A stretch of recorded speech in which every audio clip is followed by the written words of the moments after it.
Welcome everyone to the first Palia Weekly Update. I'm Dad Joke Cinema, and now that we're in open beta, I'll be reviewing all of the news from the past week of Palia and giving you a preview on what is coming up next.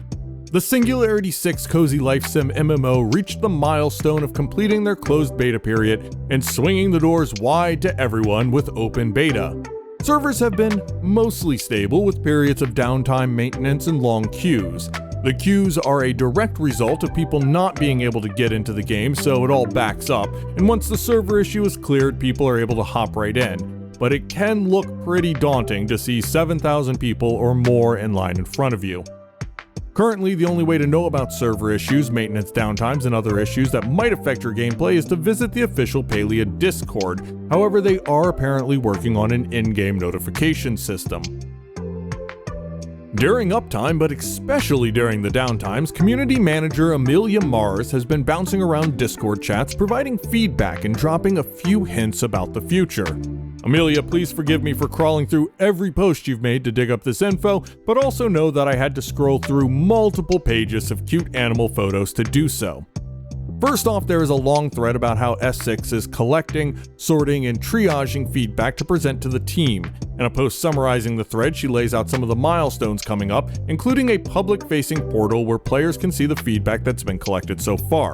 There is a teased reveal of some sort slated for the last week in August, which feels to me like a list of the features or changes to be made in response to the feedback, perhaps in the form of a roadmap. Amelia also addressed the lack of detailed roadmaps to this point, saying, "We have spoken on our reasoning for not having a defined roadmap during beta. For example, the features that were currently in progress are on hold while all hands are on deck to resolve the issues discovered as we scale players. Once our services are stabilized, we will be able to confidently commit to what's next in terms of content.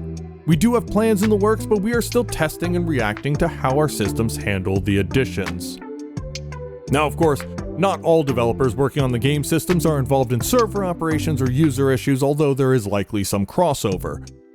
In this case, they seem to be looking at what their system can handle right now before they commit to timelines on new skills or features which could additionally stress the architecture.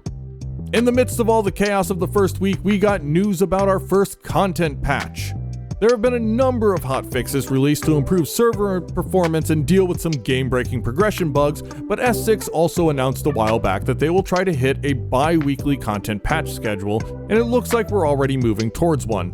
When asked about the new content coming to the game, Amelia said, "I think you will definitely have something to try out next patch. Don't want to overblow it, but there will definitely be a bit more content to try."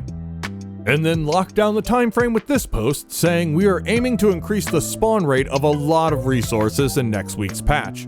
Some players have expressed frustration in finding high-end ores like Palium, but also some of the early resources like clay, although some of that is knowing where to look. It's mostly along the water near Einar's hut. And the next week date was confirmed again, this time talking about the new clothing options. We hope to add more outfits with each patch, and there seems to be a patch coming up next week.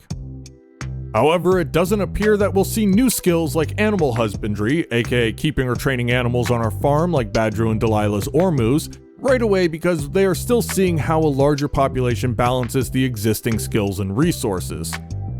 This is a super common request. It will take a bit longer to get another skill in the game as part of our scaling during beta is setting our economy and the value of different items to a more stable place. Once we have a super good understanding of how players en masse use their resources, we will start layering new skills on top of that. We got some clarifications regarding communities. Max players in a community is 25, and you can't currently be in more than one community. And you can move control of a community you create to one of the officers if you wish to step down or leave.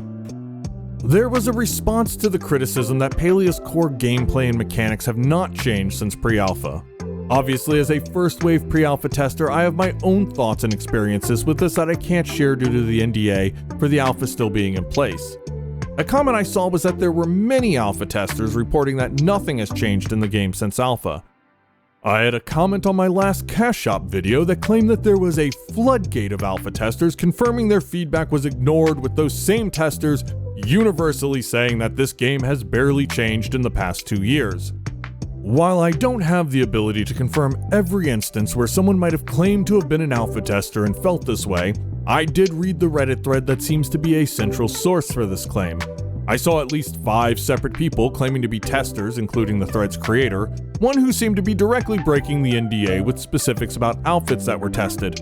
2 pointed out community features not being built out to their liking. 1 was mostly concerned with the cash shop and customization options, but did mention significant changes to housing and decorations. And 2 or 3, depending on how you interpret some posts, as either disagreeing that nothing has changed or saying that not enough was done on the game during alpha, but they're still enjoying it. This, and experiences of myself and the community of friends I made from the alpha test, paints the criticism as not universal. However, Amelia took some time to lay out a list of some of the things that have been added to the game since the early alpha tests. From where I'm sitting, the fundamental work of getting the core features in a state of readiness to layer on top has been significant. Housing slots, modification bench, floors, fences, decor, furniture sets, UI, emotes, the focus and commuting system, the inspiration system, free placement to give people more freedom to place items, placeable fish and insects, adding the water shrines and private NPC spaces, more recipes, lots more quests, friendships, romances, Palium, adjusting how crafters use their recipes, wallpapers, animated wallpapers too, fireworks, protecting star quality food from being auto-selected, a lockbox to protect inventory, treasure chests, and she stops there. And last but not least, there was this exchange where Amelia hinted at more group events coming soon. One last thing before I go, I am going to be doing Palia house tours. If you want your lot to be featured in my video, let me know in the comments below or contact me at dadjoke on Discord. That's it for now. For this week's poll, which Kilima Village NPC would you take with you as a concert buddy? As always, have a great day.